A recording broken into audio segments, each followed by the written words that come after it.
Hello and welcome to day 5 of the neurohabits training lessons book by Peter Hollins, and these lessons created by me.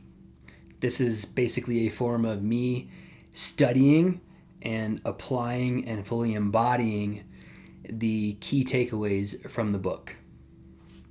Let us begin. Okay.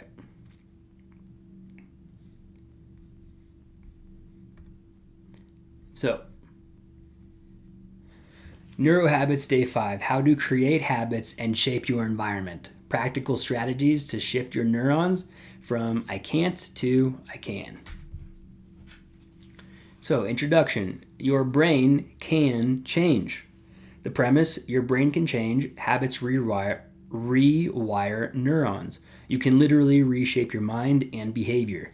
This mini seminar blends neuroscience with practical spirituality to deepen self-connection. Spirituality simply means relationship with self. The shift, we're moving from I can't accomplish anything to I can shift my neurons and accomplish anything. Every small habit is a vote for your new identity, the you who can achieve your goals. So what you'll learn today is 1, the 2 requirements for restructuring neurons, which is to identify the keys to rewiring a new habit successfully.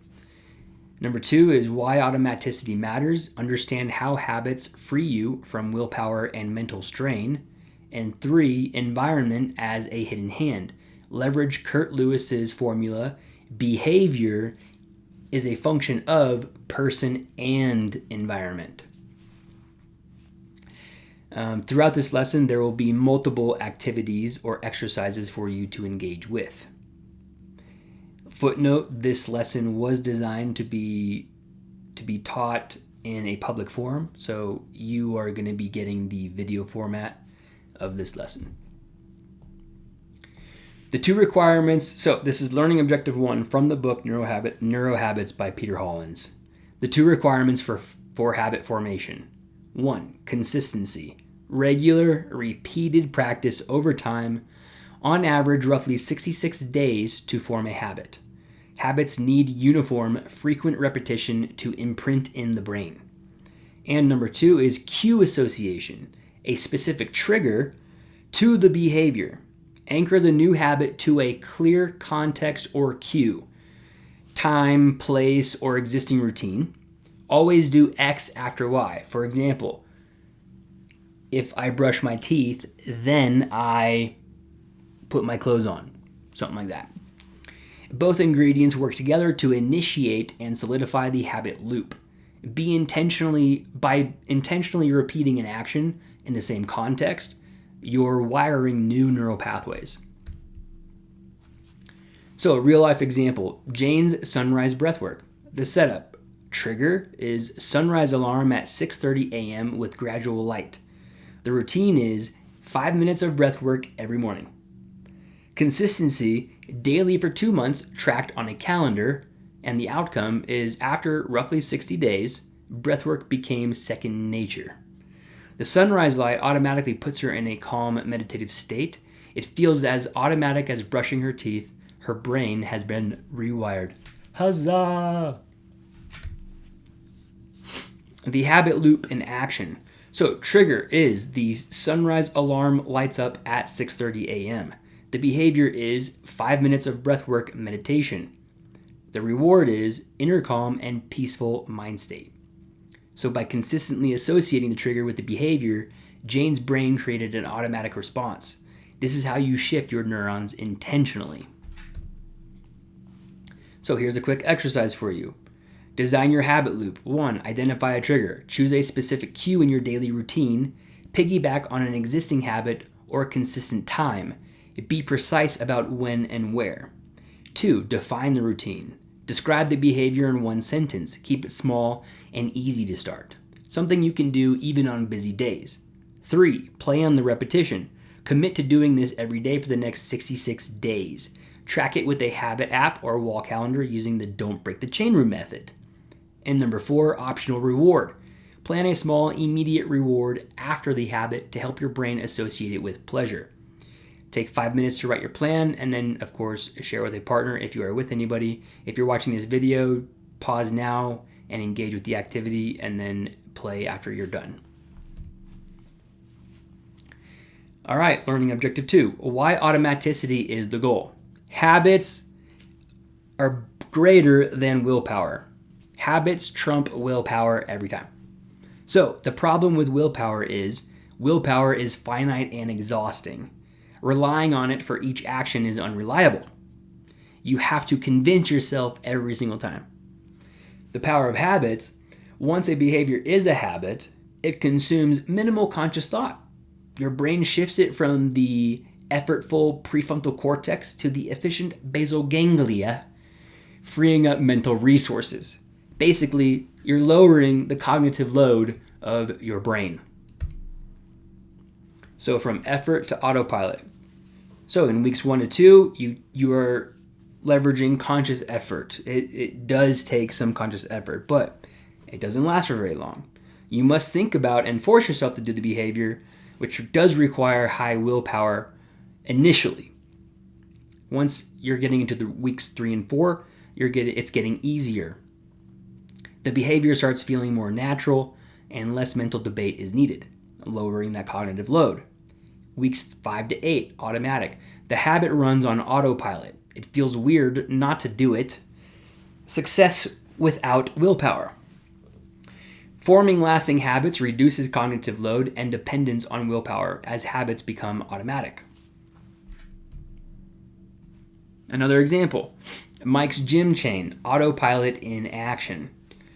Streak tracking. Mike hung a big wall calendar and marked a gold X every gym day. The visual chain became both cue and reward. 1 month later, by day 30, his body would wake up and start getting gym clothes on without internal debate. The habit loop was programmed. Identity shift. Mike now identifies as a 6 a.m. gym goer. What started as tough conscious effort is now a life-giving autopilot behavior. Exercise time. If-then planning for autopilot. Train your brain to trigger the new habit automatically using an if-then statement. This proven technique pre-wires behavior and minimizes on-the-spot thinking. Fill in the blanks. If blank trigger event, then I will blank habit action. Example is, if my sunrise alarm goes off, then I will sit up and start my 5-minute breathing exercise. Visualize it. Close your eyes and imagine the exact scenario. See the trigger happening and see yourself immediately doing the habit. No hesitation. Write it down. Jot down your if-then sentence word for word. This is your personal autopilot script. And make it easy. Make it very, very simple for you to do. Almost impossible for you not to do. Take the next 5 to 6 minutes to do this. Share with someone next to you, or if you're watching this video, pause now and play when you're done. Learning objective 3. Environment is the hidden hand of support. The formula is behavior is a function of the person and the environment. Basically, the person and the environment live in a cohesive relationship. Psychologist Kurt Lewin's formula, behavior is a function of the person and their environment. Context shapes choices.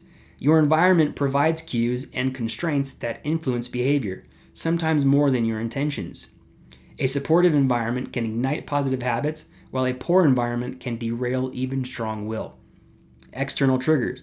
Environments are full of triggers. Objects, people, and layout can constantly give your brain suggestions. Design your space so triggers for good habits are obvious and triggers for bad habits are hidden. Small changes bring big impact. An example, smaller plates. Simply using smaller plates led people to serve and eat less food, effortlessly encouraging better portion control. Water bottle on a desk. Leaving a water bottle visible prompts hydration throughout the day without having to think about it. Clothes by the bed. Setting workout clothes by your bed at night cues morning exercise automatically. These changes flip the autopilot switch in your favor. You're creating an external nudge that complements your internal drive. Here's another example, Sarah's evening routine makeover. The problem, Sarah scrolled on her phone in bed each night, which wrecked her sleep and prevented her from reading, which was a habit she wanted. Remove the prompting cue. She moved her phone charger to the living room. No phone by the bedside means no glowing, no buzzing, and no media before or at 10 p.m. Add a positive cue. She set a book on her pillow every morning. When she walks into her bedroom at night, the book is literally waiting for her. She also set a soft lamp by the bed to make it even more enticing. The result, within a week, this became her new norm. Phone in the other room, a chapter of reading, and lights out earlier. Her environment did half of the work for her. Here's another example. Tom's guitar transformation. This simple change. Tom wanted to practice guitar more often. He took the guitar out of its case and placed it on a stand in the middle of his living room. Now, whenever he passes by, it calls to him. He finds himself picking it up and strumming for a few minutes every single day. Simply altering placement transformed a once-forgotten goal into a daily habit. All right, exercise time. Environmental engineering. Let's put this into action for our own habits. Examine your environment and identify one tweak to support your habit or hinder a competing bad habit. Spot the key factor. What in your environment currently makes this habit harder, or what could make it easier? Identify one obstacle or missing support. Choose one change. Decide on one concrete change. Add a cue, remove a temptation, optimize your space, or leverage your social environment. Write your hack down. In one sentence, write what you will do to your environment today or this week. Take 5 minutes to brainstorm, write it down, and then share it with the partner. If you're watching the video, pause the video now, and then come back when you're done. Your habit design blueprint. Use this worksheet to cement today's learnings for any habit you want to create. So 1, what is the desired habit? Describe the new behavior and the identity it reinforces. 2, trigger, when and where. Specify your cue. Make it crystal clear and consistent. Environmental tweaks. Changes to surroundings that will support this new habit. Purpose and value. Why this habit matters to you. Align with deeper goals. Routine, a tiny version. The simplest form you can do even on hard days. Make it as easy as possible, almost impossible not to do. The if-then plan. Your exact cue action formula to program autopilot. If blank cue, then habit action. Your neurohabit checklist. Take a screenshot or a picture of this slide. So, design the loop. Every habit equals a trigger, then routine, then reward. Choose a cue and a small routine and stick to them. Consistency is king. Repeat daily. Aim for 2 months of steady practice. Small actions done consistently beat big actions done occasionally. Make it automatic. Set up your habit so it runs on autopilot. Habits should replace willpower. Shape your space. Alter your environment to support goals. Add prompts for good habits. Remove triggers for bad ones. Identity shift. Each small habit is shaping who you are. Every repetition is a vote for your capable self. And that's it. Thank you for watching. Here's some QR codes in case you're interested. Go ahead and download my free ebook off my website, growasyougov.love. If you want to check out the website or my Facebook or my Instagram, please check out these 3 QR codes. Thank you so much for watching and have an absolutely splendid, amazing, beautiful day.